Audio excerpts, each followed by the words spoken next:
Anisan'ny paikadin'ny ministeran'ny fambolena sy ny fiompiana ny fampifindronana n'ireo tantsaha ho lasa kooperativa ahafahany misitraka tohana sy tantsorika. Manoloana ny amaroan'ny tantsaha misehatra amin'ny famokarana katsaka sy soja ao amin'ny faritra Vakinankaratra dia misy ny tohana sy tantsorika nataon'ny ministeran'ny fambolena sy ny fiompiana tamin'ny alalan'ny tetikasa CASEF izay vatsian'ny banky iraisam-pirenena vola.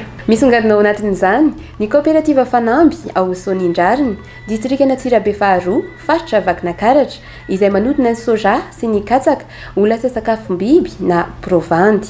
Ny kooperativa Fanamby dia ahitana mpikambana 20 mianadahy-mianaka ary mpisitraka, izany hoe tantsaha mpiara-miasa, kooperativa satelita 520 izay ahitana mpikambana eo amin'ny 900 eo, manerana ny commune 7 manodidina ny commune Sondrariny. Inona sy naby ary ireo tositra azonay tamin'ny tetikasa CASEF. Amin'ny mahatatsahanay moa zany hatramin'izay dia nivarotra ny vokatra tany an-drenivohitra fotsiny izay ny katsaka sy ny soja. Rehefa nisy anefa nitatsorika avy amin'ny tetikasa CASEF izay niatsoroan'ny ministeran'ny fambolena sy ny fiompiana dia nanampy anay izy ireo tamin'ny fitaovana. Dia ato akaikitsika ato fitaovana presy, masinina presy. Ity motera diesel ity zany no mihodina dia manodina n'ity alternateur ity. Dia ny alternateur miteraka courant matanjaka. Dia ny courant matanjaka indray no miasa manodina an'ireto masinina reto, zany hoe misy fotoana zany azo atao no miara mampandeha an'ireo masinina ireo zany vokatry ny fisiny ty resaka motera diesel sy alternateur ity. Izay samy marena moa zany fa ny alternateur azonay tao anatin'ny tetikasa dia mitetina any amin'ny 25 kVA. Isanazo an'ity fitaovana ity zay mbola eo an-dalana moa zany ny fampiasana an'izy ity dia ny amadihana ny provandy au granulé. Zany hoe mba haka ny endrika an'ireny provandy zany afaka mifaninana sy miditra eny amin'ny tsena ireny. Dia ankoatran'izay moa isan'ny nahazo tatsorika ihany koa zay tamin'ny masinina fanjairana kitapo avy amin'ny tetikasa CASEF mba tsy ho zaitra tanana intsony zany ampiasana ny vokatra fa zaitra masinina avokoa ny vokatray miakatra mandeha Antananarivo sy mandeha Antsirabe.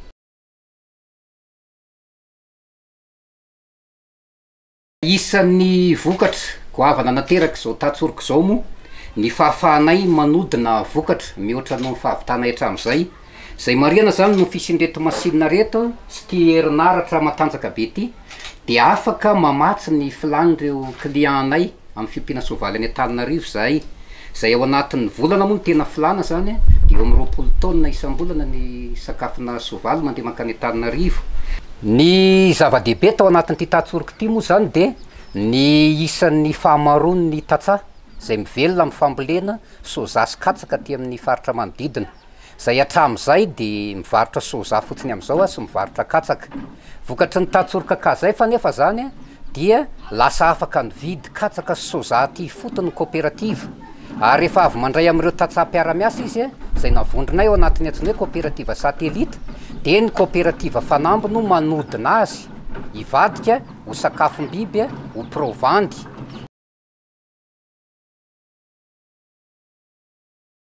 Dia ny provandy moa dia marianay zany fa mizara telo ny lalana ivoahany avy eto aminay. Isan'ny sehatrasana azatranay hatramin'izay zany ny famokarana provandy ho an'ny soavaly izay alefa mankany Antananarivo. Dia piopy soavaly ao Bevalala ary piopy soavaly zany any amin'ny faritra Manjakandriana. Dia ankoatran'izay moa zany rehefa tonga taty atoerana ny orinasa fanodinana ohatran'izao dia afaka namadika ihany koa zany zay namokatra provandy izay ilain'ny tantsaha manodidina ty atoerana mba ahafahany manatsara ny fiompiana. Dia isan'ny tena mbola manavanana amin'ny piopy aty moa zany dia ny fiompiana kisoa. Dia ankoatran'izay moa amin'ny maha hoe renivohitry Vakinankaratra na Antsirabe ary isan'ny toerana ifaneraseranay betsaka dia efa manomboka mamatsy provandy ho an'ny komam-borona ihany koa zany zay sy ho an'ny omby eo Antsirabe. Ary isan'ny misitraka ny provandinay moa zany ny titre vert izay isan'ny nahazo tosika tamin'ny fitondram-panjakana malagasy ihany koa. Ary ny aty toerana kosa zany amin'ilay hoe mbola manazatra ny tantsaha dia mbola miezaka mandeha miandalana moa zany ny fanazarana ny tantsaha aty an-tanàna dia miezaka zay zany ny anaparitaka provandy eo amin'ny 5 tonnes isam-bolana aloha aty an-tanàna. Fa eo Antsirabe kosa zany zay dia efa manatratra ny 10 tonnes isam-bolana. Dia raha fihezina zany dia hoe arakaraky ny fivoaran'ny tsena dia mbola azona heverina fa mbola zaka ny fahefan'reto masinina eto ampelantananay reto zany ny fanodinana ny vokatra izay misy aty amin'ny faritra misy anay. ho an'ny fikambanam-behivavy ao anatin'ny kooperativa kosa dia nisitraka fatana mitsitsy avy amin'ny tetika kazaf ihany koa ary efa manitatra amin'ny fanamboarana mofo ho an'ny mpianatra sy biscuit isan-karazany vita avy amin'ny katsaka, vomanga, soja sy tsaramaso ny kooperativa Fanamby.